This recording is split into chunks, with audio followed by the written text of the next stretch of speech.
کہ حضرت سیدنا عائشہ صدیقہ رضی اللہ تعالی عنہا اور حضرت سیدنا علی ابن ابی طالب رضی اللہ تعالی عنہ، ان دونوں کی فوجوں کے درمیان منافقین کی شرارتوں سے جو لڑائی ہوئی، کیا یہ کفر و اسلام کی لڑائی تھی؟ کیا یہ حق و باطل کا معرکہ تھا؟ آپ میں سے کوئی جرأت کر سکتا ہے کہ وہ کہے کہ ام المومنین باطل پہ تھی؟ الیاذ باللہ۔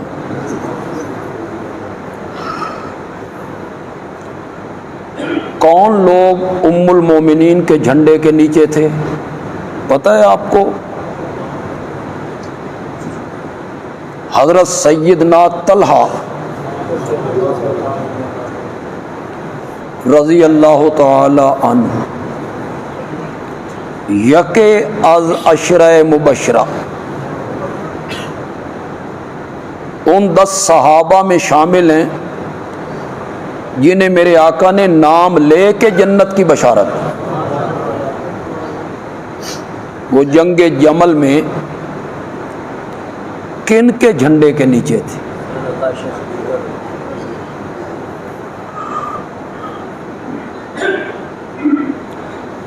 حضرت سیدنا زبیر رضی اللہ تعالی یکے از عشرہ مبشرہ، ان 10 صحابہ میں شامل ہیں جنہیں میرے آقا نے نام لے کر جنت کی بشارت۔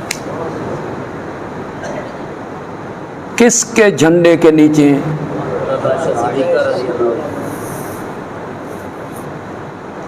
کون ہے جو جرأت کرے کہ یہ باطل پر تھے؟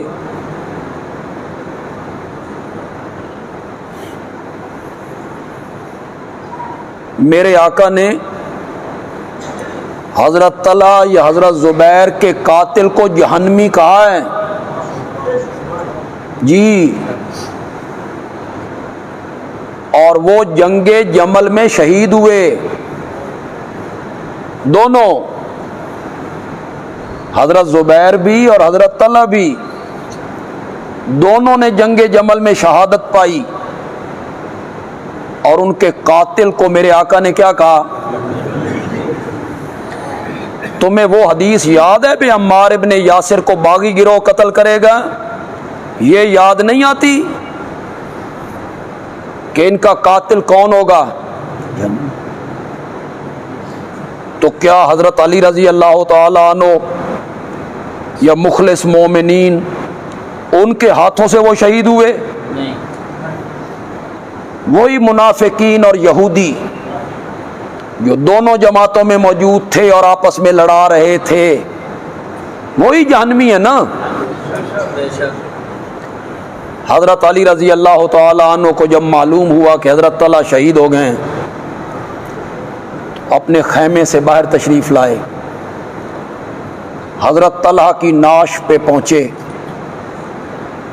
اور حضرت طلحہ کا ہاتھ انہوں نے اٹھایا اور فرمایا یہ وہی ہاتھ ہے نا جس نے احد کے میدان میں نبی پاک کی طرف آنے والے تیروں کو روک لیا تھا۔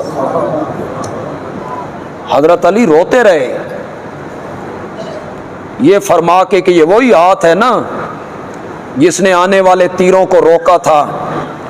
میرے آقا زخمی ہیں، سر مبارک زخمی ہیں، دانت مبارک ٹوٹ گئے، آپ ایک پہاڑی پہ چڑھنا چاہتے ہیں اود میں، لیکن ذرا وہ اونچی ہے، آپ کے لیے مشقت ہو رہی ہے، دقت ہو رہی ہے، تکلیف ہو رہی ہے۔ حضرت طلحہ رکوع کی حالت میں جھک گئے، میرے آقا نے ان کی پیٹھ پر پاؤں رکھا اور پھر اس پہاڑی پہ چڑھ کے میرے آقا نے فرمایا احد کا سارا دن تو ہے ہی طلحہ، یہ کس کے لشکر میں تھے؟ بولو نا، بولتے کیوں نہیں ہو؟ تو یہ مارکا حق و باطل کا ہم کہہ سکتے ہیں؟ ہم کہہ سکتے ہیں کہ یہ حق و باطل کی جنگ تھی؟ شرم کریں وہ لوگ جو اسے حق و باطل کا مارکا بناتی۔ کیا میں ام المومنین کو، حضرت طلحہ کو، حضرت زبیر کو میری زبان نہ جل جائے؟ میں اہل سنت ہوں کہ میں کہوں کہ وہ باطل پر تھے؟